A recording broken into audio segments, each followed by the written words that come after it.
เราเกิดมาทุกคนให้คำนึงถึงความเป็นจริงของชีวิตความจริงของชีวิตคือเกิดแก่เจ็บป่วยพัดพรากจากสิ่งที่รักแล้วก็ตายจากของที่เฮาหักที่เฮาพอใจบุตรภรรยาสามีมารดาบิดาญาติและวัตถุต่างๆอันเป็นที่รักเฮาก็ต้องตายจากมันหรือมันก็ต้องตายจากเฮานี่คือความจริงของชีวิตนะสิ่งที่สำคัญของร่างกายของคนเฮาด้วยนี่คือหยังสำคัญที่สุดอาหารยารักษาโรคเครื่องนุ่งห่มที่อยู่อาศัยเป็นเหตุเป็นปัจจัยแค่ว่าหาเลี้ยงชีพไปเพียงแค่รอวันตายหากินซ้ำตายนี่ได้ไผก็ดีบ่มีอย่างวิเศษวิโสดอกนะแต่สิ่งที่สำคัญในชีวิตแล้วก็ยิ่งกว่าชีวิตแล้วก็ยิ่งกว่า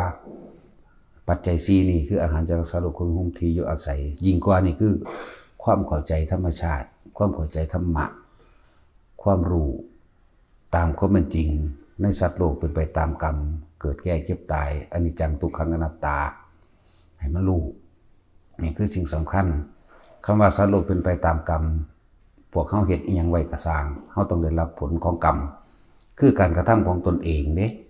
เพราะว่ากรรมบ่แม่นสิ่งศักดิ์สิทธิ์ดลบันดาลบ่มีผู้ใดดลบันดาลบ่มียักษ์นาคคนท่านกุมพันเทวดาอินทร์พรหมดลบันดาลบ่มีผู้ใดดลบันดาล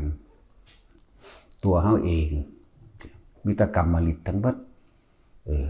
กรรมที่เฮาได้รับล้วนแล้วแต่สำเร็จผลจากสิ่งที่เราทำเองเรียกว่ากรรมลิตฤทธิ์แห่งกรรมคือการกระทำของเฮาเองฉะนั้นผู้ใดถ้าว่าฮักลูกชักจูงชักชวนเข้ามาฟังธรรมปฏิบัติธรรมผู้ใดฮักพ่อฮักแม่หมู่พวกผัวเมียชักจูงชักชวนกันเข้ามาสู่การได้ยินได้ฟังธรรมการได้ยินได้ฟังธรรมเฮ็ดให้เปลี่ยนแปลงความเห็นได้หลายอย่างจากความเชื่อแต่ว่าในความเชื่อมันมีความเชื่อที่ตามเป็นจริงกับความเชื่อที่ไม่เป็นตามจริงเลยคือจังพวกเขาเคยเชื่อให้ทานแล้วว่าทำบุญแล้วนี่ใส่คำว่าทำบุญแต่ว่าให้ทานสร้างนั่นสร้างนี้ในวัดในว่าศาสนาถวายผ้าถวายน้ำนั่นก็แล้วแต่ถวายเงินจังสิมักสิขอมีความเชื่อว่าขอเราได้นี่คือความเชื่อนี่ไม่ใช่ความจริงนั่นแหละถ้าได้ยินได้ฟังธรรมะอยู่เรื่อยๆบ่อยๆเฮาสิใครควรเราพิจารณาหาความจริงในตนเองได้ว่าที่เฮาขอมากมายขอแต่ละครั้งนี่มากมายเด้คิดเบิ่งดีๆเด้อขอให้ร่ำให้รวยขอให้พ้นจากหนี้จากสินขอให้สอบได้เป็นนี่เป็นนั่นเป็นนี่ขอให้บ่เจ็บบ่ปวดบ่ป่วยขอให้อายุยืนขอให้พ่อแม่พร้อมขอได้สวรรค์วิมานขอไปเกิดเป็นลูกกันอีกเป็นพ่อเป็นแม่กันอีกขอให้ได้เกิดมาพบได้ชาติใดก็ให้เป็นผู้มีอยู่มีกินให้เป็นเศรษฐีให้เป็นเจ้าฟ้ามหาจักรพรรดินั่นขอนั่นแหละมันเลยว่าเข้าใจธรรมะว่าขึ้นชื่อว่าเกิดแล้วเกิดเป็นอิหยังก็ตามเกิดเป็นคนเกิดเป็นสัตว์เกิดเป็นเทวดาทุกข์คือเก่านี่เฮาบ่เข้าใจเฮาเลยขอไปเกิดเป็นนั่นเป็นนี่นั่นแหละเพราะว่าเฮามีความเห็นผิดๆเชื่อผิดๆถ้าเฮาเห็นตามความเป็นจริงน่ะคือเกิดเป็นหยังก็สร้างทุกข์คือเก่าเกิดแล้วก็เปลี่ยนแปลงไปสู่ความตายสิ่งใดสิ่งหนึ่งเกิดสิ่งนั้นก็แตกดับเป็นธรรมดาต้นไม้เกิดใหญ่ไปสุดท้ายมันก็มีอายุของมันเหี่ยวเฉาแห้งตายคนเกิดแล้วตายสัตว์เกิดแล้วตายเทวดาเกิดแล้วตายทุกอย่างมีแต่เกิดแล้วก็มีความตายเป็นที่สุดเสมอกันเด้ธรรมะนี่บ่ได้แม่นของศาสนาใดศาสนาหนึ่งเป็นความจริงของทุกๆคนบ่เกี่ยวกับศาสนาคือความจริงของชีวิตเกิดแล้วแก่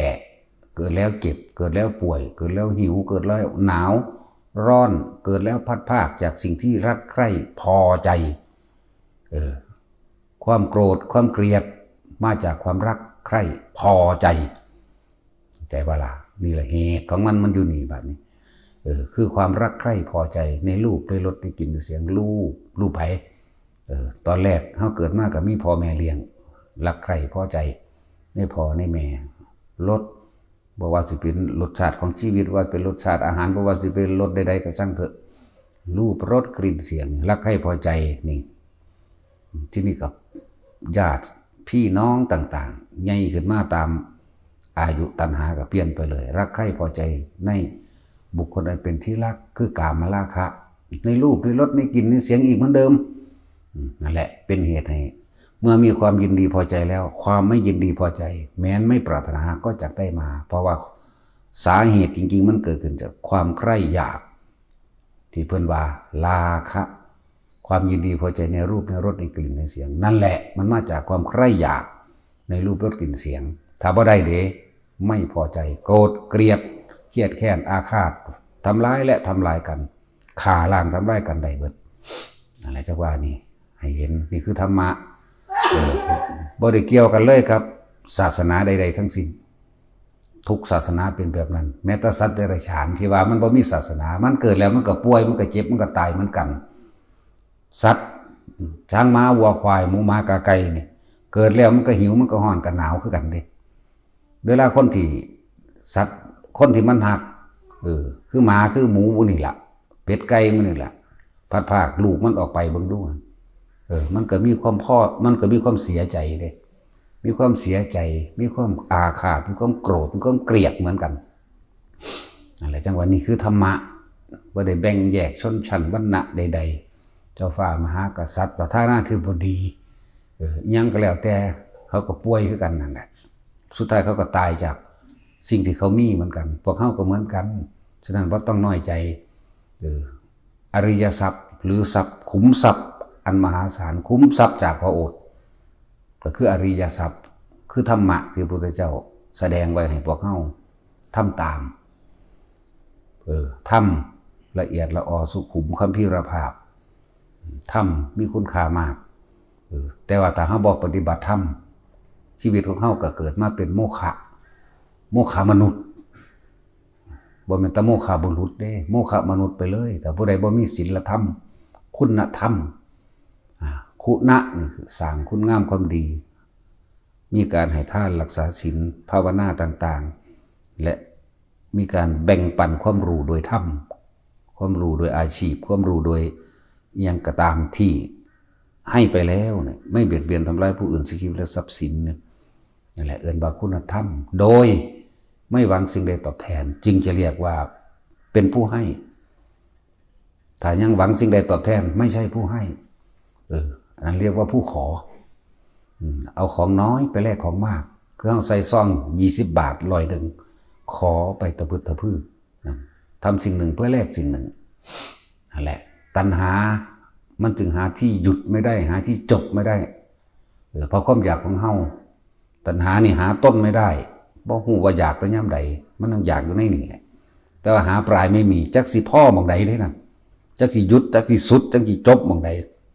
นั่นแหละธรรมะจึงมีคุณค่ากับทุกๆคนมนุษย์บ่ได้เกี่ยวกับชนชาติศาสนาใดเป็นผู้ฝึกได้สามารถนำตนให้พ้นออกจากการเวียนว่ายตายเกิดได้จังว่าทุกคนมาฟังเฮาสิได้รู้ล่ะคำว่ามรรคมีองค์8คือหยังมีความเห็นถูกต้องตามความเป็นจริงมรรคมีองค์8สัมมาทิฏฐิสัมมาสังกัปโปดำริคือความคิดในขณะที่ประสบพบเหตุอยู่ในปัจจุบันนั่นแหละสัมมาวาจาเว้าประพฤติวาจาสุจริตสัมมากัมมันโตอาชีโววายโมสติจนถึงสัมมาสมาธิสัมมาญาณะและสัมมาวิมุตติมันก็เข้าสู่ความหลุดพ้นของมันเองแต่เฮามีความเห็นถูกต้องตามความจริงเพียงอันเดียวคือเฮาติดกระดุมนะเม็ดแรกถูก2 3 4 5 6 7 8 9 10ก็ถูกเหมือนกันจังว่าสงสารตัวเองมั่งนะเที่ยวเวียนว่ายตายเกิดมานี่เฮาถูกเขาฆ่ามาแล้วก็นับประมาณเลยเฮาก็ฆ่าเขาก็นับประมาณบ่ได้สิ่งสำคัญในชีวิตในร่างกาย กายะสังขารอันนี้อาหารยารักษาโรคเครื่องนุ่งห่มที่อยู่อาศัยตอนนี้แหละนอกนั้นก็เป็นเครื่องอำนวยความสะดวกสบายก็คือแค่ว่าเป็นเครื่องอาศัยซื่อๆแต่ว่าสิ่งที่นำพาจิตใจดวงหนึ่งให้พ้นจากทุกข์ได้คือธรรมะให้ทุกคนมาฟังให้ทุกคนมาปฏิบัติตามนะนั่นแหละผู้ใดหักลูกหักหลานก็พาไปฝึกหัดปฏิบัติธรรมณสถานที่ที่เพิ่นพาฝึกหัดปฏิบัติสถานที่ใดแสดงอริยสัจสี่ปฏิจจสมุปบาทเหตุและปัจจัยทั้งหลายแห่งสัตว์เวียนไปแต่เกิดนี่แหละแสดงปฏิจจสมุปบาทกันเลยเหตุทั้งหลายที่ให้สัตว์เวียนว่ายแต่เกิดความอยากตัณหาอุปาทานแสดงอริยสัจสี่แสดงเกี่ยวกับวิปัสสนากรรมฐานเพิ่นสอนกรรมฐานให้ไปณสถานที่แห่งนั้นและภิกษุนักบวชก็ตัดใจออกมาแล้วก็เอาศาสตร์นี้ต้องเป็นศาสตร์สุดท้ายเลยก็หลายอย่างในวิธีที่เพิ่นแนะนำให้จังว่าถ้าหักลูกหักหลานก็พาลูกหลานเข้ามาถ้าหักพ่อหักแม่อยากสนิทมิตรสหายก็พาอยากสนิทมิตรสหายเข้ามาถ้าผัวหักเมียสิพากันก้าวข้ามพ้นทุกข์ไปด้วยกันผัวกับพาเมียเข้ามาเมียกับพาผัวเข้ามาแล้วค่อยๆเป็นไปนำกันแต่มันห่วงกันอยู่เพราะเรื่องนี้เป็นเรื่องที่ยากแสนยากความรักใคร่พอใจในผัวในเมียนี่เป็นเรื่องที่ยากที่สุดทุกคนเกิดมานี่ก็เพราะว่ามีผัวมีเมียนั่นแหละอารมณ์มันราคะตัวเดียวนั่นแหละนั่นแหละฉะนั้นเราต้องเห็นโทษของมันจังว่าพากันเข้ามาเรื่อยๆฟังเรื่อยๆมาฝึกมาหัดปฏิบัติให้เพิ่นมีวิธีแนะนำให้เฮ็ดเอาเพิ่นบ่ได้เฮ็ดให้ไผได้เด้พระนี่บ่ได้เอาบุญให้ไผได้คือความสงบเย็นภายในจิตใจของตัวเองพระนี่ละกิเลสตัณหาให้ไผบ่ได้พระนี่อธิษฐานเสกสรรดลบันดาลให้ไผบ่ได้เด้อทุกอย่างเราเกิดเองแล้วก็ตายเองอีกในเมื่อความเกิดมันมีมาแล้วความไม่เกิดก็ต้องมีตัวเองเกิดเองตัวเองก็บ่ต้องเกิดเองก็โดยอาศัยธรรมะของพระศาสดาพุทธเจ้าเฮาเอาล่ะ